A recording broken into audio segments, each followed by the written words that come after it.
and B is simply his interpretation of A. And as we said, Nietzsche's uniqueness is a lot of things. One is his philosophy creates a circle. To him, that circle is absolutely necessary. In other words, Nietzsche's philosophy, Nietzsche's uniqueness, Nietzsche's philosophy could not stand alone as a will to power. It just wouldn't work. It also, there wouldn't be any purpose to it. It wouldn't work as C. It needs A and C, and that creates a circle that creates what Nietzsche wanted and is just awfully clever. So first of all, what's he say? The first part of his uniqueness is what people usually talk about with Nietzsche, and that is the will to power. The will to power is his philosophy. It's his God, if you will. It's his ethical answer. It's his meta-ethical answer to how do we get past the kind of creatures that we are. And that's via the will to power. What's the will to power? It's the willingness to step out from the herd and become the best whatever that you can be. Whether that be a medical doctor, whether that be this or that be that. Do the best that you can be and strive absolutely to be better. Don't pay any attention to those telling you what the answers are. Do what you somehow realize within yourself is the way to do it. So, what he wants is for everybody to go do that. But that sounds like an absolute. In fact, it is an absolute. And he realizes that. And that's a problem for him. Because he says there are no absolutes. So if the will to power is his answer, his metaphysical answer to the problems of the world, in other words, we'll evolve to be something better than we are, another species, so we'll go forward. And of course, he needs to find a way to not have to go further than that.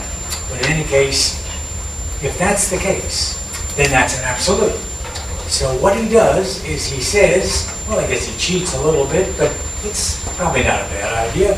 What he says is, to call the will to power an absolute, which it is, he says, is true, and it's a lie. But he says, I know that it's true, and I know it's a lie. But it's a creative lie. But that doesn't seem to say anything except it's good for you. In other words, this particular lie is good for you. One could also take that a particular lie called science is kind of good for you. But he likes this one.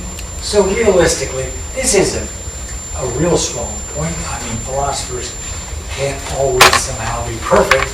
This is probably a weakness. But he says it's a creative lie. In any case, that's what he says. That gets him out of the fact that it's an absolute. And he has another way, actually, of getting out of it being an absolute, so he is consistent. Okay, how would the will to power work? Well, he says that it would work by creating Übermensch, Superman. And Superman, you can't help but think about, open up the shirt and there's a big S. And that is just about what he's thinking. He's looking for something beyond it. And what is beyond actually is pretty simple. It's just somehow being able to totally avoid herd mentality. Because if you get past herd mentality, you can be you. And that, he thinks, is a real challenge.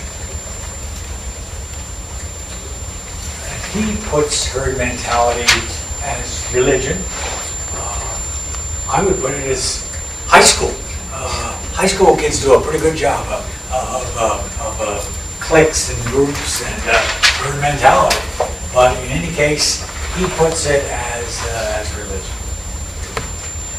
Okay, so Superman, for him, illustrates the will to power.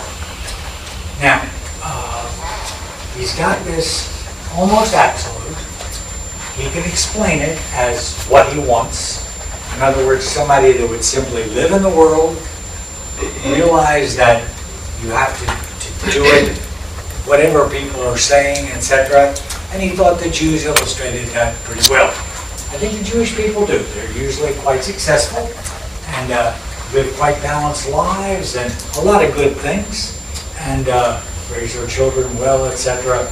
All of that fits his image of what he's talking about. In other words, he's not talking about something unrealistic. He's just talking about you being the best you can be. So, Superman. Okay, now here's how he actually avoids, he doesn't even need to talk about creative lies, because he does this with endless recurrence. The will of power has a possibility, and that is everybody in the world might, before they died, and then just for a short time everybody would have done it, would have done the following. They'd become Superman. In other words, they reached the very best they could be at whatever they did. And they'd be just specially good at it. That could happen. If that happened, Nietzsche has a problem with it. That's where he needs to avoid it being an absolute. Because if that happened, that would mean there was an end point. And that scares him. Because an end point means, uh-oh, something else is coming. And I don't know what that's going to be. So he's got to keep it from being an end point. The way he keeps it from being an end point is throws in something that makes no sense whatsoever, but it does get him out of it. And that is eternal recurrence. He says that forever you're going to be reincarnated. Now the problem is, how come? If there's no God, how come we're going to get reincarnated all the time? We're not heading toward nirvana. That's the reason Hindus think it's occurring. If there's no God out there, well, how do we keep getting reincarnated? But anyway, he thought we did. Anyway, we get reincarnated. And he thinks that reincarnation goes on endlessly. In other words, it's not going to end in nirvana. Heaven knows it's going to end in nirvana. That'd be something religious. It's got to just keep going forever.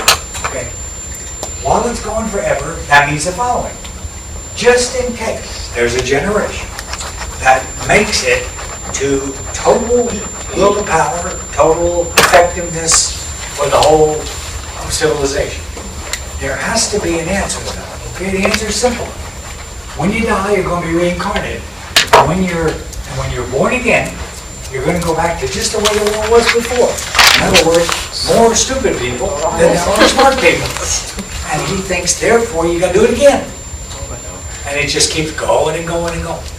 The Energizer Bunny, it's pink, whatever. I don't know what Nietzsche would think of the Energizer Bunny, but in any case, that's what he's got in mind. That Energizer Bunny just keeps going and going and going, and lots of good batteries. Anyway, the endless recurrence keeps the will to power in check, because even if you make it, you're going to then die, and you're going to come back and start over again. So, and then he thought the perfect solution to the whole thing was that was so nifty, because then you weren't living the will of power to build a perfect society, because you couldn't do it. You were only living that way because you wanted to. You did it because it was you.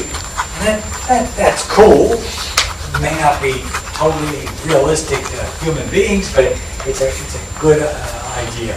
That what you do because you want to do it, not because it's going to make you healthier or more successful or anything else. Just you do it because you want to do it. Nietzsche's honestly quite fascinating. You can read him in all kinds of ways. And if you read Thus Spake Zarathustra or something, you're going to kind of think, oh my God, it's kind of, he's just an interesting character. Okay, anybody got any questions? Okay, it's a creative lie because you're saying it's an absolute, and there can't be any absolutes. So you're lying. So he's saying they're liars for saying it's an absolute. The people who say, oh, well, that's an absolute. No. He's saying, I'm stuck with it being an absolute. Oh, he's saying, so he admitted it. I'm stuck with it being an absolute. But the reason I'm telling it to you is I'm telling it to you because it's a good thing. It's gonna, I've got to get you to go there, and that's what you need to get into. To look up, to keep moving up. Yes. Okay. That makes sense. Is that right, Johnny? Good. You He knows this guy. Yes. You had mentioned something I didn't catch. You said realize you have to, and then I don't know what you said. For the will to power. You have to realize But you I'm sure it have was to. quite creative. Okay. In yourself, I think. That's great. Be yourself. The idea of the will to power is that you have to like realize yourself that you want to become like the best person that you can possibly become. Okay, thank you. That's good. He could put that. Wynette, did you have a question? No, I'm good. Well, Nietzsche's, I'm good with Nietzsche. You know, I could go back to this extremely intense, thinking that he was sick and he knew he was sick, and he probably, I don't know if you knew that early on that if you had syphilis, your life was going to be shortened or not. But I don't think he did, no. you don't think he knew it was going to go No, like that? I think from pretty early on, he realized that things were going downhill. And still, I think he was at the prime of where he was. I don't suspect he thought anything whatsoever about syphilis Oh, okay. or about the mistake he might have made. I think he just realized that probably his eyes were maybe already weakening, and therefore he couldn't see as near as well as he wanted. I suspect he was one of those that wouldn't get, as long as he could, would not get glasses because he wouldn't want to admit that he couldn't see very well. And I suspect that bothered him. And I suspect that mentally he just felt a weakening effect. And but fairly quickly that health started deteriorating, and he had to change his life. Hard to say. One can explain his entire philosophy by the fact that he gets this idea about this, and pretty much almost contemporaneously realizes, doggone, I'm going to have a heck of a time doing this. And that's both sad and drove him to write more about it, understand more about it, and so forth. But I don't know, how quickly do you think he realized any of that? Probably by the time he became a professor, when he was about 25, 26. You think he started to realize even then he was getting weak? Mm-hmm. Did You you think know you felt like the gazelle? in your previous life? Yeah. Did you tell you that? You know somebody's going to come and eat him pretty quick. That's interesting. I didn't realize it would hit you that quick. That really, if you saw that coming right from the beginning almost, it would really. Well, that would Maybe make make more sense to me. sense. If somebody told me I was going to die, you know, what would you do if somebody said you're going to die in a year? You're going to just start Get going. That's right. Just get living, going. grabbing everything you can, and living in a moment, maybe. And then kind of nice if, and then in a year you find that you're fine, and that kind of probably being pretty against it. So, anyway, Nietzsche's uniqueness. Okay, any other questions? Okay, let's get out of here. I've got a couple.